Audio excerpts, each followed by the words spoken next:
Today's teaching text is Matthew 18:23 through 34. Therefore, the kingdom of heaven may be compared to a king who wished to settle accounts with his servants. When he began to settle, one was brought to him who owed him 10,000 talents. And since he could not pay, his master ordered him to be sold with his wife and children and all that he had, and payment to be made. So the servant fell on his knees, imploring him, "Have patience with me, and I will pay you everything." And out of pity for him, the master of that servant released him and forgave him the debt. But when the same servant went out, he found one of his fellow servants who owed him 100 denarii. And seizing him, he began to choke him, saying, "Pay me what you owe." So his fellow servant fell down and pleaded with him, "Have patience with me, and I will pay you." He refused and went and put him in prison until he should pay the debt. When his fellow servants saw what had taken place, they were greatly distressed, and they went and reported to their master all that had taken place. Then his master summoned him and said to him, "You wicked servant, I forgave you all the debt because you pleaded with me. And should not you have had mercy on your fellow servant as I had mercy on you?" And in anger, his master delivered him to the jailers until he should pay all his debt. You may be seated.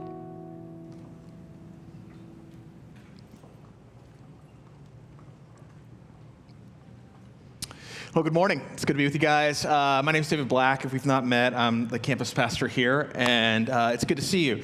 Something we say here at Grace often, and we mean it, is that we live to make Jesus make sense. And so it's not that we don't think that Jesus means to make sense. It's just that we think in our Western world, and especially in the South, that doesn't always happen on its own, depending on how you grew up. In fact, I think we would say this, here's kind of our heart and our prayer for you this morning. We think Jesus starts to make sense when he begins to speak for himself in your life. And so our hope would be that maybe he does that today. We think that Jesus makes sense when you begin to look into his life for yourself. And so if this is a step for you in doing that, we're just glad that you would do that. And also, perhaps most importantly, we think that Jesus makes sense when you don't do that by yourself. And so even if you're not a follower of Jesus, you don't have to be a follower of Jesus to come here.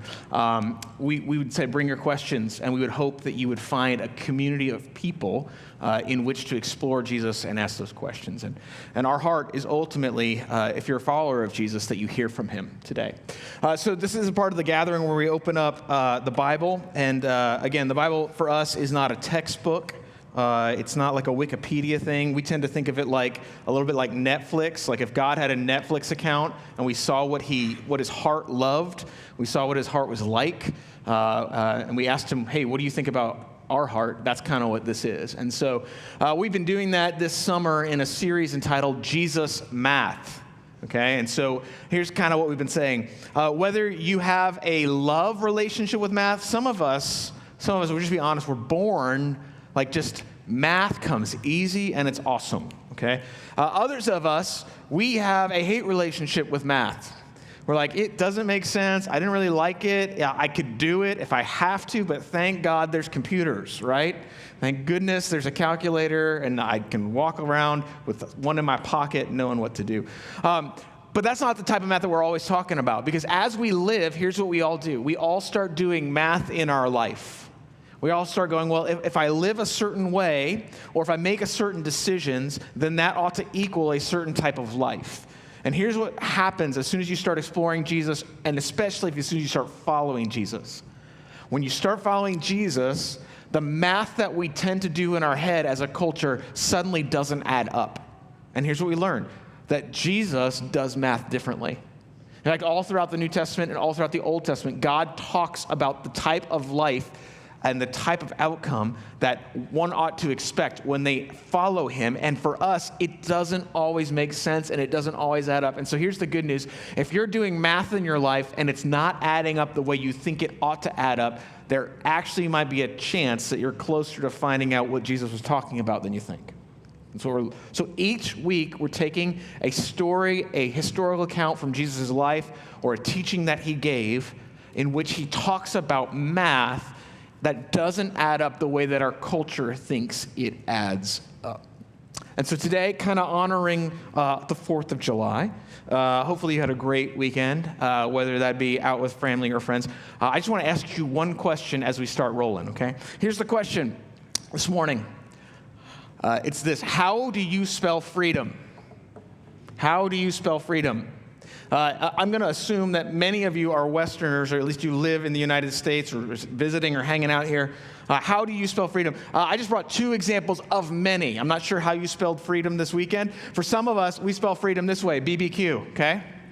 Real quick, raise your hand if you grilled something for 4th of July, okay? Yeah, a couple of you. Yep. Some of us were like, it's not the 4th and it's not freedom unless some type of protein is on fire, right? That's just kind of how it is for us. We're like, this is you smell that? That's the smell of freedom, right? You're like, it kind of smells like grease. But okay, anyway, some of us, others of us, we spell freedom this way, L-A-K-E. Anyone go to the lake? Anyone real quick? A couple hands. Yep, some people did. For some of us, it's the 4th of July if we're out on the water on a boat and, again, something else is on fire, whether it be, fireworks or gathering around a fire on the shore afterwards. For some of us, it's lake life. It's kind of the thing. Jesus tells a story, and here's how he begins to make us think.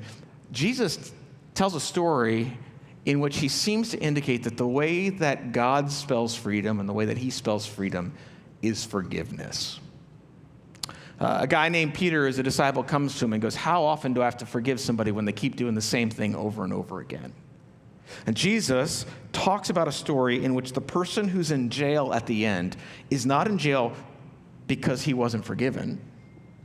In fact, he'd been forgiven all his debts. Well, then how was he still in jail?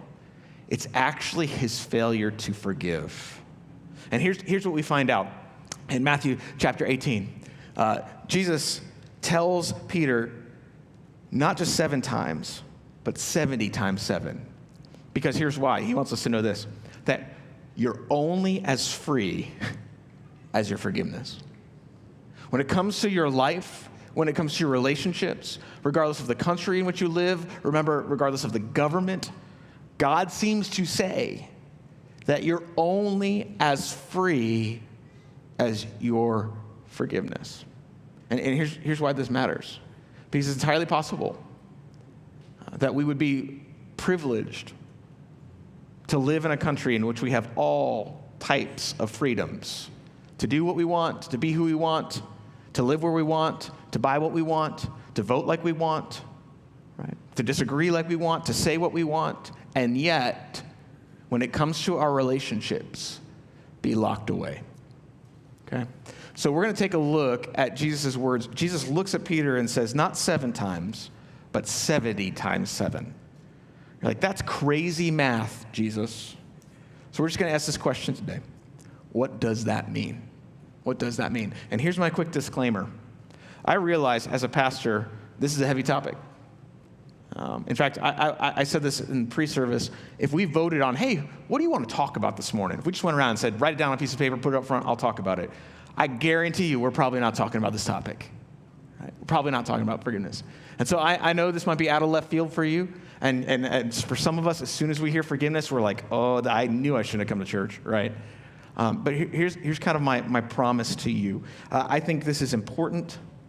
I think I'm not going to guarantee this morning that the needle moves all the way for you. That's not my goal. But my goal is this, that you would walk out saying, man, that was difficult, that was challenging, Jesus might be right. And even if I can't get you to go, okay, I need to embrace this. Here's what I want you to think. My goal is that you would walk out going, I don't know, that sounds hard, but I wish it was true. I wish it was true. Because I think that forgiveness is one of the most powerful things that we could do for one another, both inside the church and actually outside the church. I think there's a freedom that comes with that, okay? Okay, let's start rolling. What does Jesus mean when he says 70 times 7? When Peter goes, how often do I have to forgive my brother? And he says 70 times 7. I think he means this. I think he means followers of Jesus. Here's what we do. He's saying respond differently. Respond differently. Differently than what? Differently than history.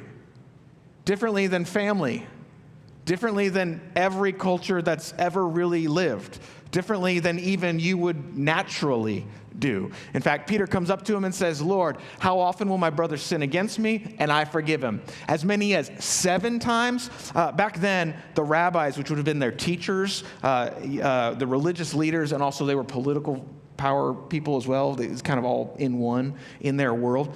Here's what they said. Here's what the standard law of the day would say: 3 times. And some of you are going, that's 2 times too many, right? 3 times. I'm like, if it works for baseball, it works for God, I guess, or them, I guess 3 times. And Peter does this. Okay, Jesus, how often do I need to forgive this guy? I don't know if he had a specific person in mind. Andrew, his real brother, actually followed Jesus, so maybe he means Andrew, right? Like maybe he's doing that. I don't know what he's got in mind or what prompted this conversation with Jesus, but I think it's one that we've all asked, if not out loud to him, inside every single day. Some of us are married and going, how often do I have to forgive this guy, right? Some of us are going, how often do I have to forgive these kids?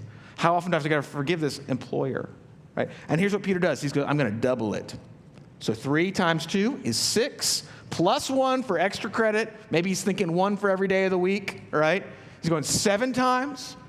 And Jesus says 70 times 7. I think this is everybody. Right? Isn't this all of us? We all want to know, what is the exchange rate in our relationships? Right? How much? How long? How far is too far? Jesus. God, what's the breaking point? Where is that? A friend of mine who I respect says this: the thing, and I would agree with him, the thing that humanity and human beings do the best and most naturally and most often is sin against one another. It's what we do naturally. And so what Peter's doing is asking a question that we all do naturally, and going, how do we solve that? And Jesus gives an answer that sounds almost supernatural. What is he saying? Why does Jesus say 70 times 7? Well, in that day, 7 was the number of completion. Okay, and so some people think that when Jesus is saying 70 times 7, what Peter's trying to do is saying, do I have to completely forgive this guy? And then Jesus goes, completely. Like again, add more 7s to it, Peter. That's what you got to do. There's also an interesting story in the Old Testament that I think Jesus is back actually referring to. The first, especially because Peter's asking about his brother. The first story of murder in the Old Testament is Cain and Abel. And it's a brother murdering a brother.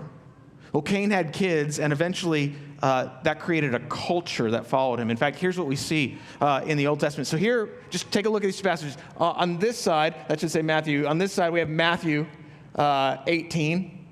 And see, Peter comes up and says, Lord, how often will my brother sin against me and I forgive him? And then down here, he's like 77 times, or 70 times 7, some of your versions say.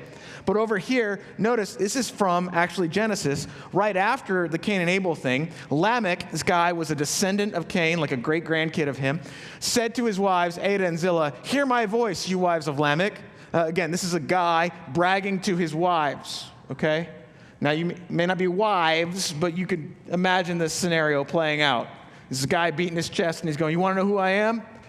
I've killed a man for wounding me, a young man for striking me. If Cain's revenge, meaning like crushing his brother, is 7-fold, Lamech's is 77-fold. See what's going on here?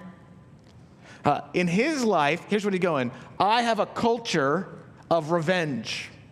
In other words, the culture of this family is no one's going to get one over on me, because here's what we do.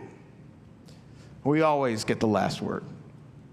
And so some people think, and I think it's a pretty strong argument, that Jesus is looking at Peter and going, hey, do you want to know what it's like to follow me and to forgive people? It's not a culture of revenge. It's actually a culture of perpetual, ongoing, generational forgiveness.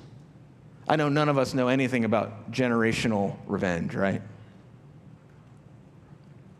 I know there's none of us who need generational forgiveness, right?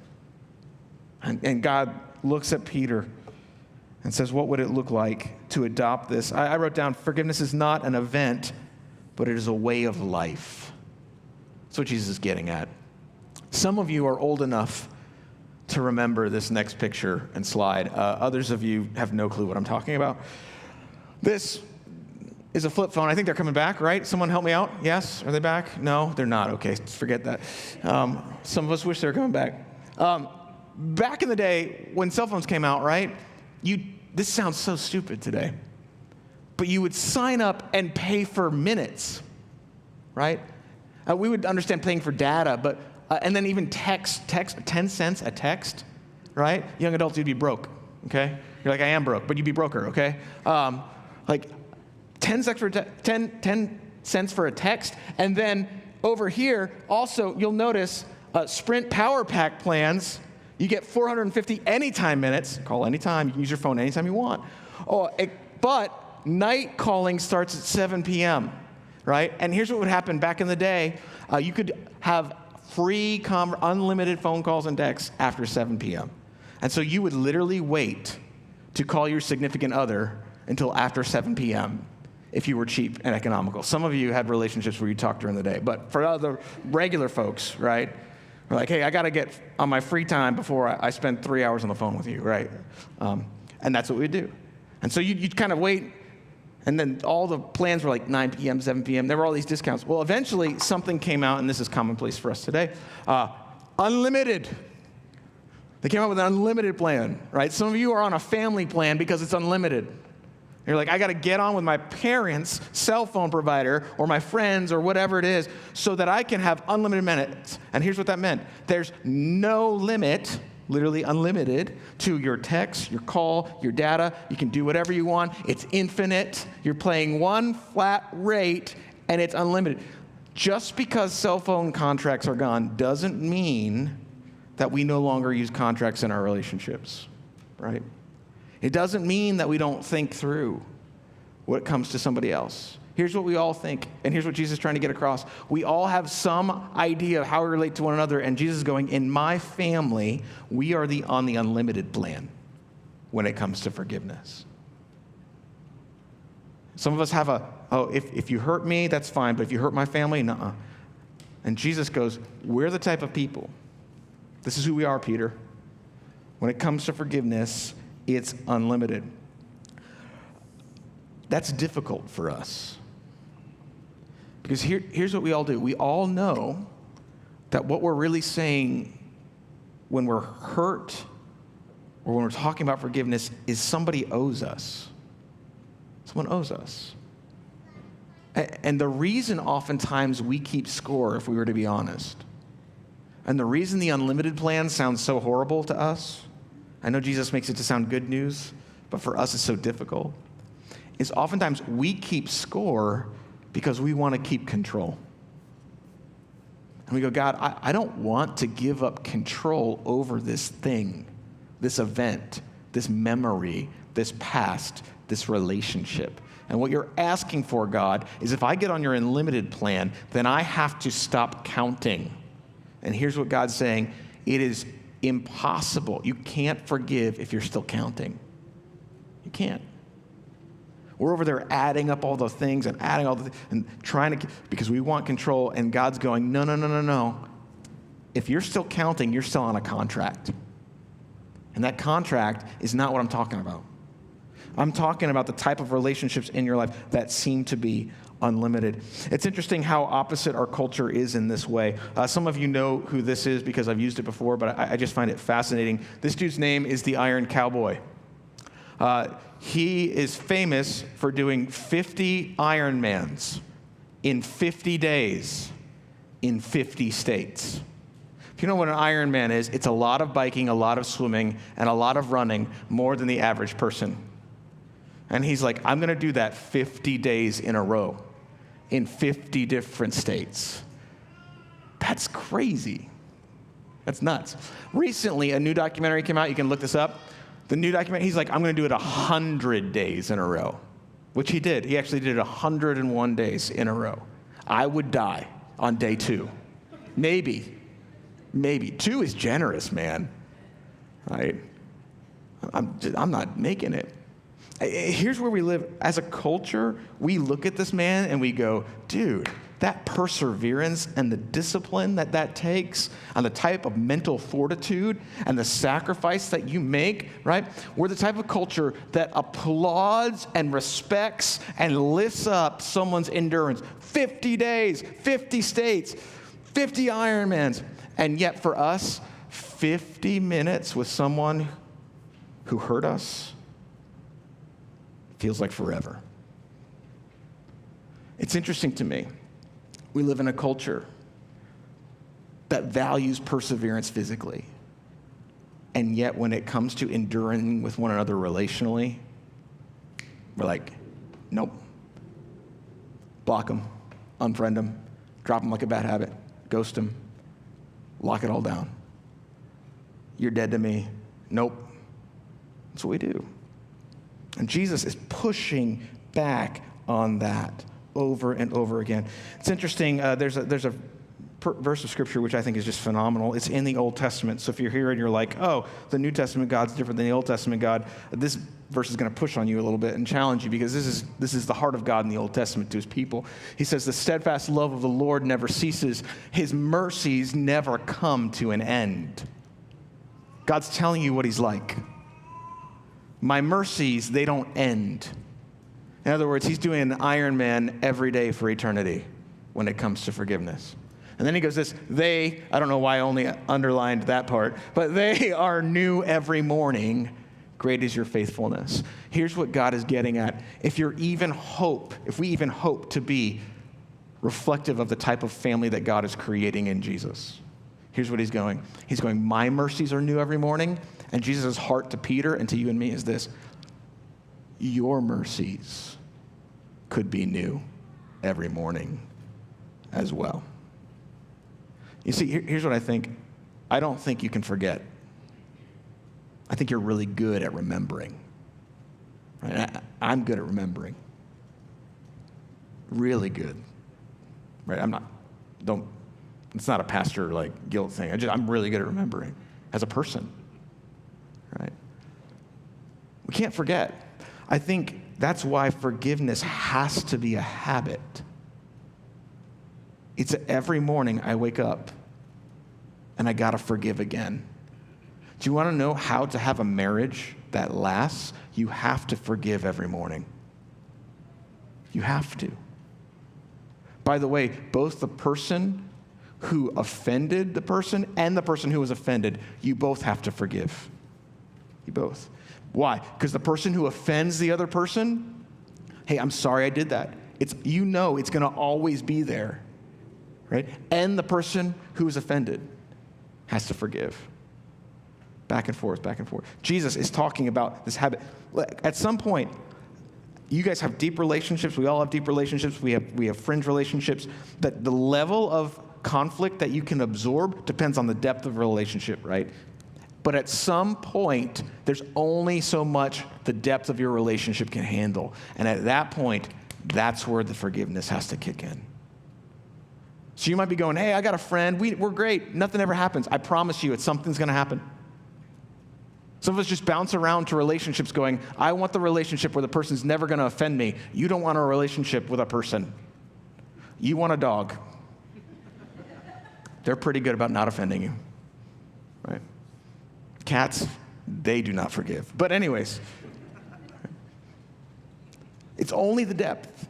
That's where this comes in, and that's why he's talking about it. And here's what I found. I found wherever I draw the line in my relationship of okay, I'll forgive these people, I'll not forgive these people, or I'll forgive these things, but I won't forgive these.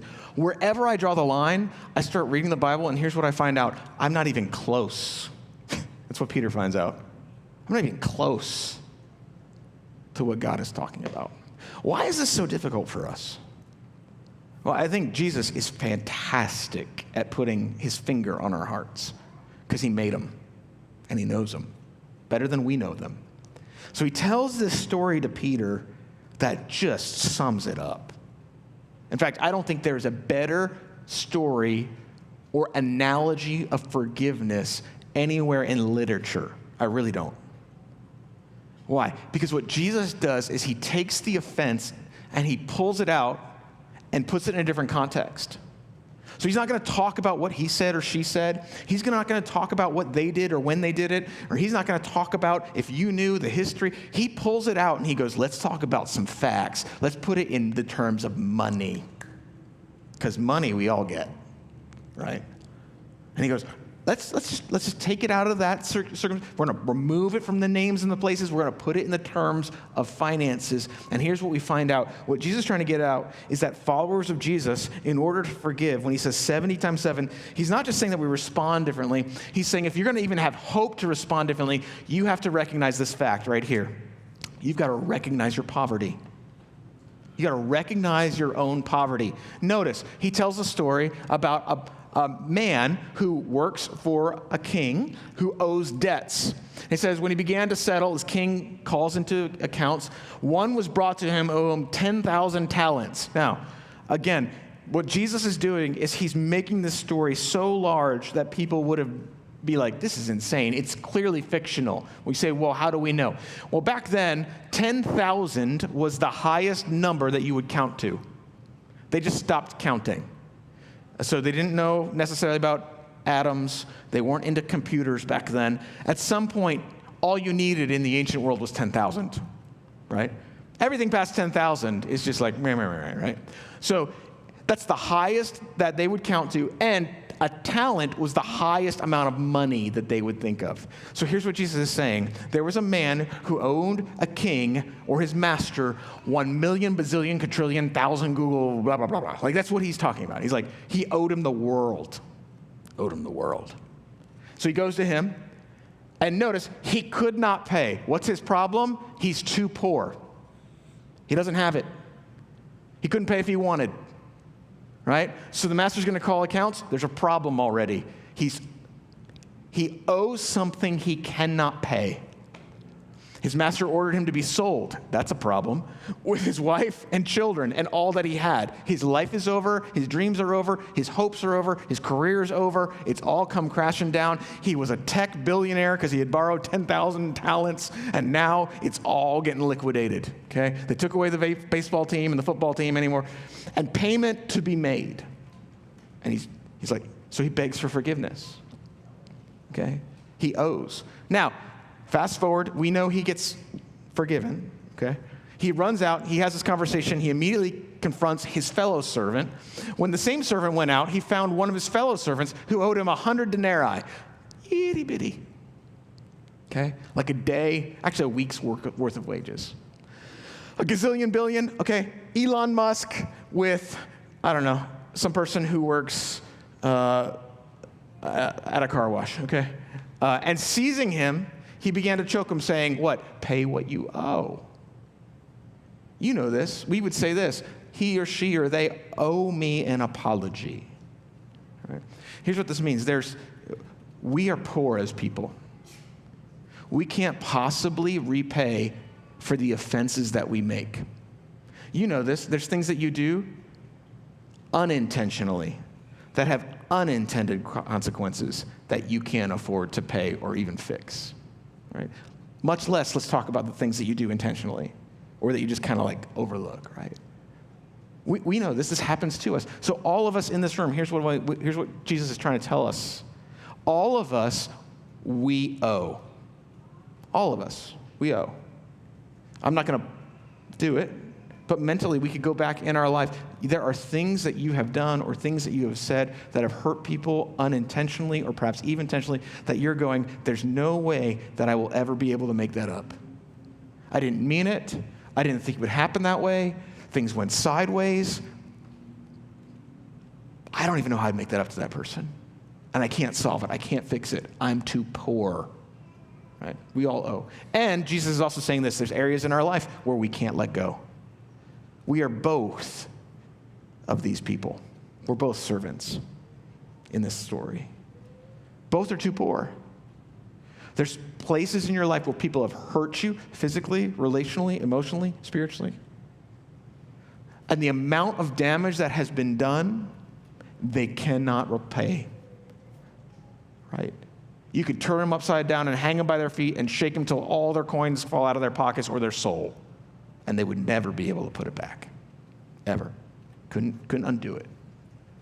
We're all poor, which begs the question, if we're both broke, and if what Jesus seems to be saying, that the tension here is that forgiveness means canceling a debt, if that's it, the question is, if the entire human race is poor, who pays for the damage? Who pays for the damage?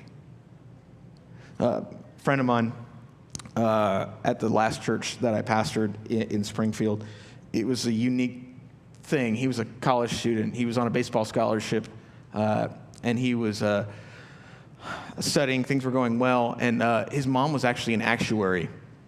And his mom, lovely woman, normal from the outside. You would just look at her and go, that's average, typical, middle-aged actuary. But something she was doing on the side, this next slide, she was embezzling money from the accounts that she would manage. Wouldn't know it. Nobody knew it. It was one of those things that when it came out, you're like, what? So she had been systematically taking money from the people that she was working with. And so instead of keeping it in her accounts as a way of spreading it out, she paid some of this guy's college tuition. Right? So his scholarship only covered a certain amount, but she paid the rest. Well, she, of course, gets drugged before the courts. She, can't pay because all that money's gone. So she goes to jail. This dude, sophomore in college, guess what happens? Because the money that she took was paid for his education, guess what he does now? He's now on the hook for the rest of his life paying back his mother's debts for a crime that he did not commit. Why? Because the money that she took went to him. He benefited off of it. And so now not his free ride turns into a lifetime of paying off, and his mom's in jail. And he didn't do a thing. He's just living his life. Does it sound familiar? I'm just living my life, doing my thing at which I think I ought to be doing, minding my own business. And out of nowhere, somebody else's sin and somebody else's issue and somebody else's thing invades my life. And now I live on the hook for their sin because their sin suddenly invaded my life. And they're locked away and they're doing all that stuff. But I'm still sitting here with my family, trying to do my life and paying off their debt. Dude, that's all of us. It's all of us. I didn't ask for it. I didn't deserve it. I didn't do anything to be it.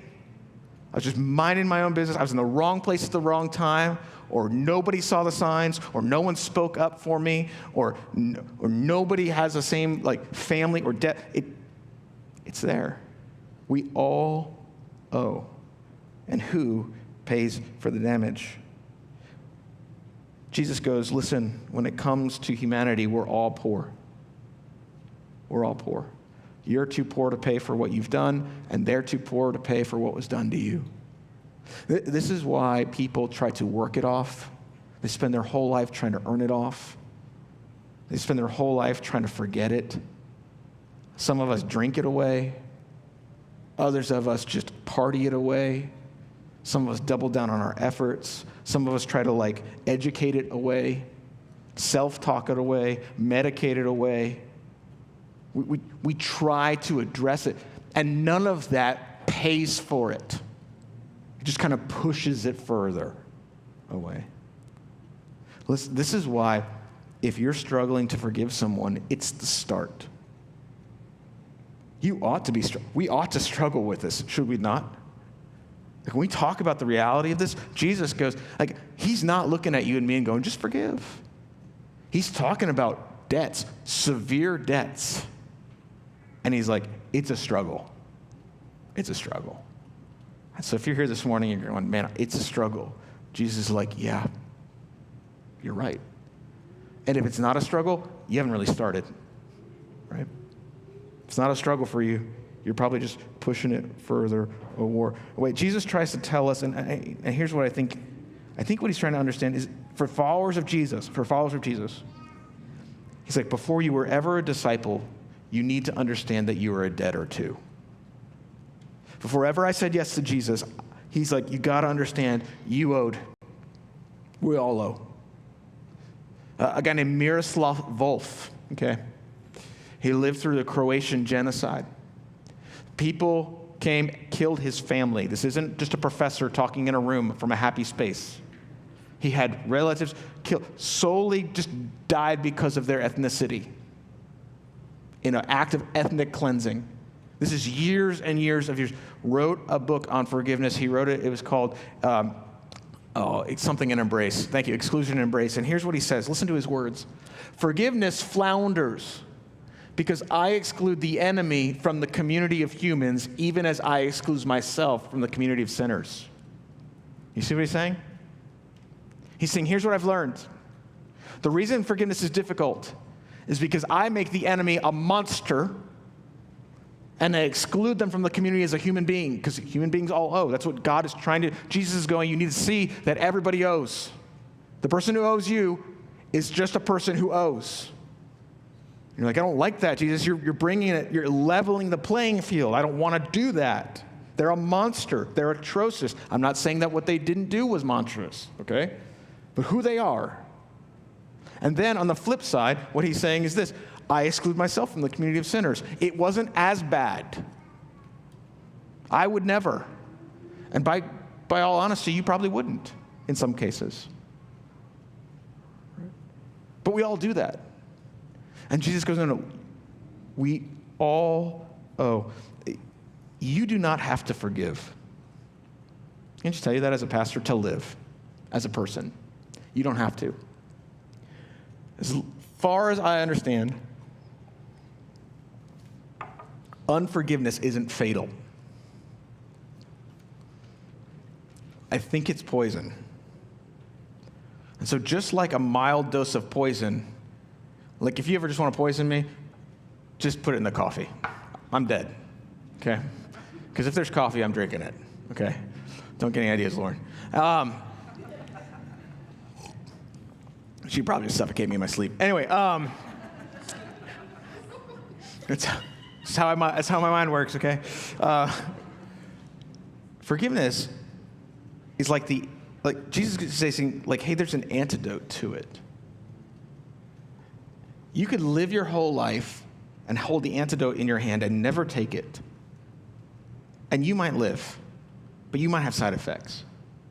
Just like a poison dose that doesn't kill you, it might like take out your arm and so you got to use the other one or something. I don't know, right? Or like it's gonna affect you for your whole life.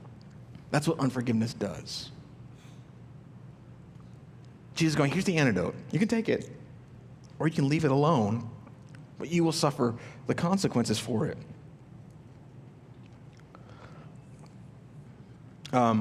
There's one more thing I think Jesus is saying, which is the real important part, okay?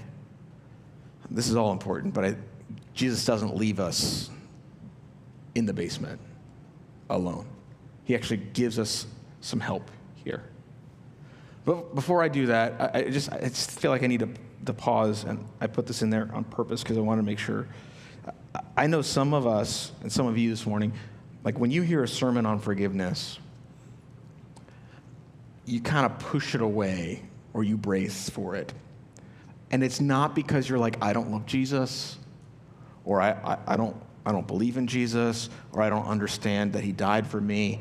You push it away because there is real trauma and real difficulty and real deep hurt. Okay, that's a real thing. And maybe over the years you've been taught, okay, forgiveness means forgetting, or forgiveness means, oh, they have access to my life again, or forgiveness means that we act like it didn't happen. Look, reconciliation takes two people. Jesus seems to imply forgiveness takes one, okay? So what Jesus is not saying is that this person now has access to your life. It doesn't mean that you hand them your heart again. It doesn't mean that you trust them with your kids. It doesn't mean that you have to re-enter into the hurt. Jesus isn't going, hey, every morning what I want you to do is go back to that time where it really hurt you and formed your life and just be there every morning. That's not what he's saying at all. He's not saying just forget it. It doesn't mean that it didn't happen. It doesn't mean that there's not consequences. right? It doesn't mean that they don't suffer the full penalty of the law. It's not what we're talking about. It doesn't make it okay. Okay, that's not what Jesus is saying. All he's basically saying is this. It's not even telling the person, do it again. He's saying, you can't pay for it. They can't pay for it. Here's what Jesus invites us to do. What if you brought it to someone who has and can? Like, well, who in the world would be that rich? And Jesus seems to say, I am. In fact, when Jesus says, here's how often I want you to forgive your brother, he's not just saying that we respond differently. He's not just saying that we all owe. Here's what he's saying. He's saying, hey, I need you to rely on his rich mercy. Whose? God's. Jesus. Jesus seems to be telling Peter, I'm rich, okay? In this story, who's the person who can pay for everything? The master. None of the servants can, but the master can. Why? Because he owns it all. It's all his. Right? So think of a king. He's got money coming out of everywhere. And the master isn't just simply saying it doesn't matter. Who's it costing? The master. It's real money that was really taken from him, and for him to say it's gone, someone has to pay for it. It doesn't just disappear like that. And so he says this to the guy who wouldn't forgive his servant. He says, should not you have had mercy on your fellow servant as I had mercy on you? What's he doing? Who's he tying the richness to and the expense to? Himself. He doesn't just simply say, shouldn't you have had mercy on your servant? It's not what he says. Some of us think that's what Jesus is saying. Some of us come to church and Jesus is like, I forgave you, you should be forgiving, the end. What he's saying is, you should forgive him. Why? Because of my riches. Connect my riches to their poverty. I need you to connect my riches of mercy to your poverty, like I did, and then do that one step further. Jesus isn't denying the cost by any means. He's simply saying, I am the one who has paid and will pay and can pay for it and will settle the debt. Right? Sometimes that sounds like mercy in the Bible. Sometimes that sounds like justice. They are two sides of the same coin. There is no debt that goes unpaid in history, in eternity, at all. That's why you open the Bible, and he's like, my mercies are new every morning. And you open it to a different page, and he's like, vengeance is mine. I'll repay, says the Lord. Nobody gets off the hook. That's not a thing. Everybody stands before the master. And Jesus is going, how about you let the master extend the mercy to you? And how about you extend them mercy, and I'll take care of the cost in your life. He doesn't cancel the debt. He absorbs it. He absorbs the cost. He doesn't simply say, oh, it's not a big deal. He wraps his arms around it and takes it into himself. He takes, in the same way that he takes your pain and your guilt or your hurt and your scars, and he pulls that into himself as your heavenly Father and goes, like a mom would do to a kid that's got a scrape on his knee, picks him up and be like, I just want to, if you have kids, you just want to take it away. You just want to take it. In the same way that God does it with it, he's like, would you do that with the unforgiveness? Would you let me not just wrap my arms, this is the craziest stuff, would you just not let me wrap my arms around you? But would you believe that my arms are large enough to wrap around you and the offender as well? And we don't like that. Because we're like, God, what does that say about me? And what does it say about you? And was it, right? Jesus is just saying, would you let me share my forgiveness beyond just for you. In fact, this is pretty sobering. He says, these are the words of Jesus. Jesus says this in other places. This is Mark 11:25. And whoever you stand praying, forgive, if you have anything against anyone, so that your Father also who is in heaven may forgive you your trespasses. Basically, here's what Jesus is saying. He's going like, look, when you stand and you're before God, you need to forgive the people who've hurt you. Why? Jesus seems to say that it has some degree to affecting the way that God relates to you.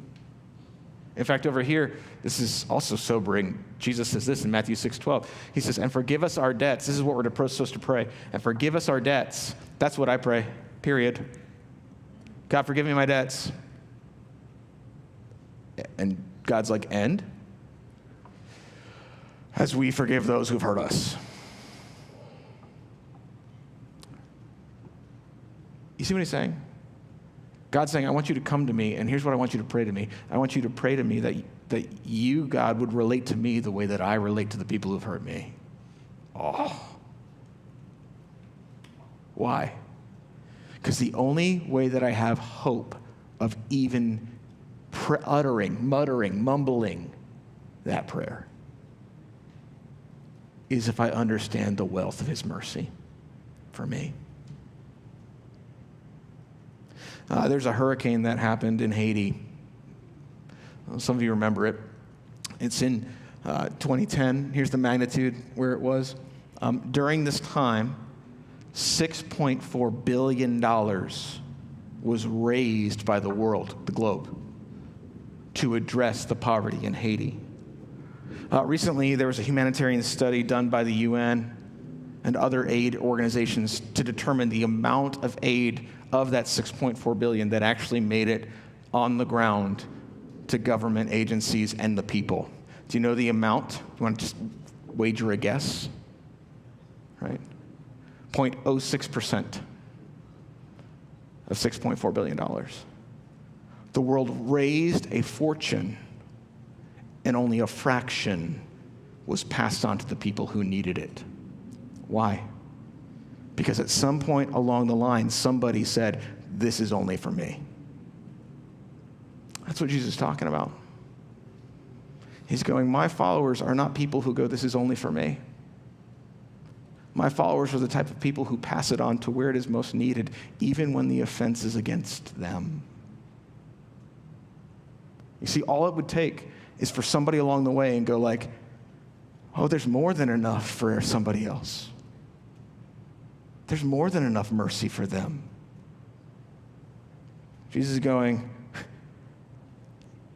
what you need to understand is that the breadth of your ability to forgive will never exceed the depth of your understanding of God's forgiveness for you.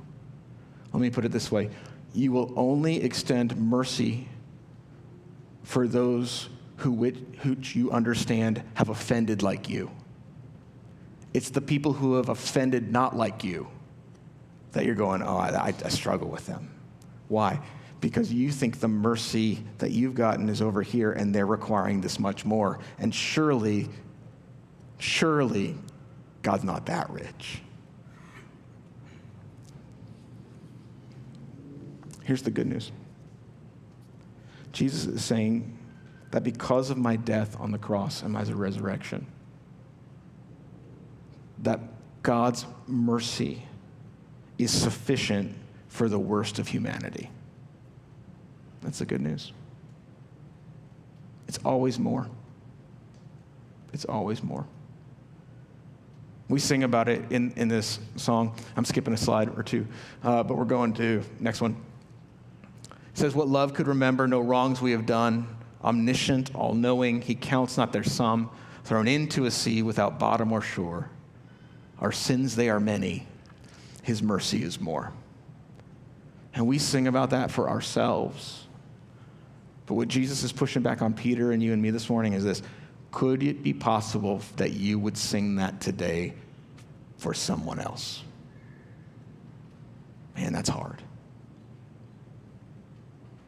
So as the band comes up, want to point to that Jesus is not asking for you to be Jesus. He was Jesus. He is Jesus.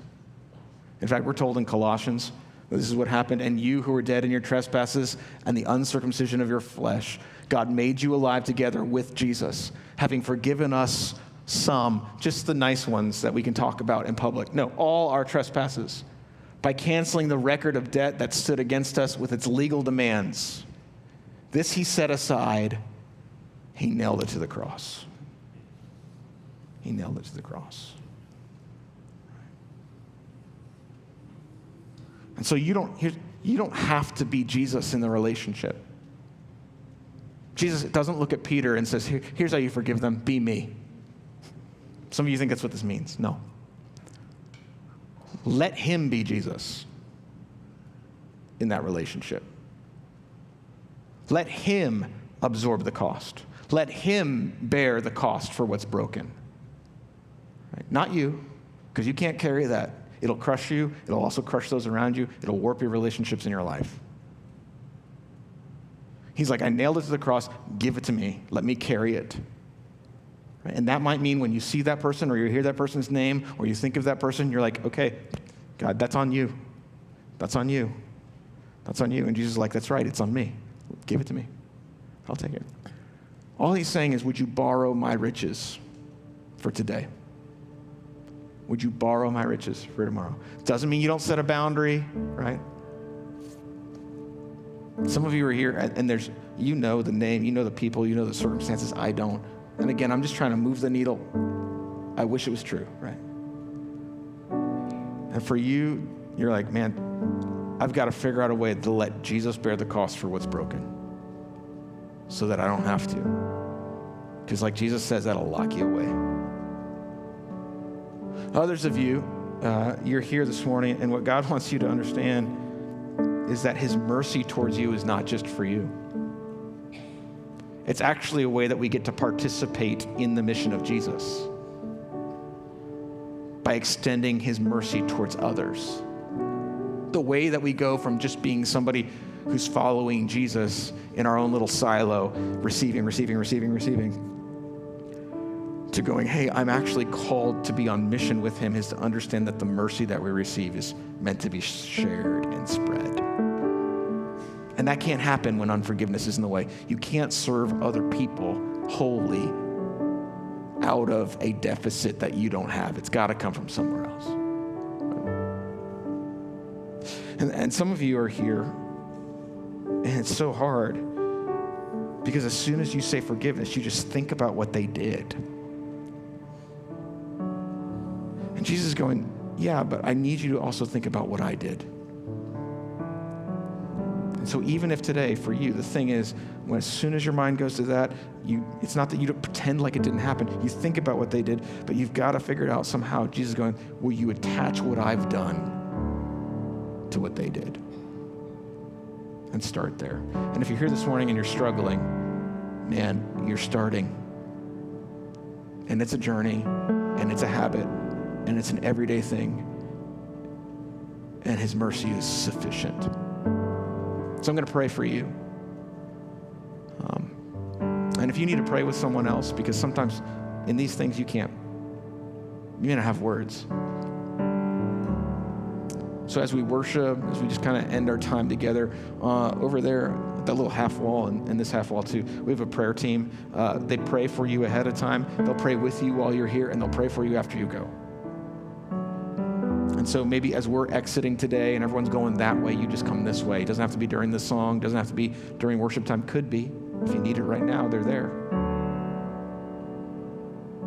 But if you just need to hang out and linger, as other people are talking about the week, you need to talk about whatever with them. They're trained and ready to do that. Okay, let's pray. Father, we thank you for this morning. We thank you for the freedom that we have as a nation and as a people. We don't deserve it.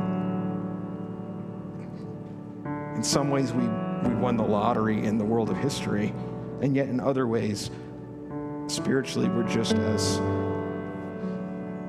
impoverished, just as broken, just as captive. Thank you for dying to cover the cost. Thank you for you just being God. You could have existed being God with no other issues, and yet, for some reason, because you loved us, you decided to take our debt and nail it to a cross and absorb it in your body. And the way that we know that there is actual life on the other side is because you rose from the dead. So this morning, I thank you that you're a God of resurrection. And we also know, God, when you rose from the dead, your hands still had the scars. And so this morning, I just pray that you would begin to resurrect areas and relationships in people's lives. It doesn't mean getting rid of the scars. It also doesn't mean that it didn't happen. But would you begin to breathe life into hard areas? Or don't allow our hearts to get harder just because of the hard situation. God, I pray that you'd minister to us. We need you. God, I pray that we would experience the freedom that comes only from you. In your son's name we pray. Amen.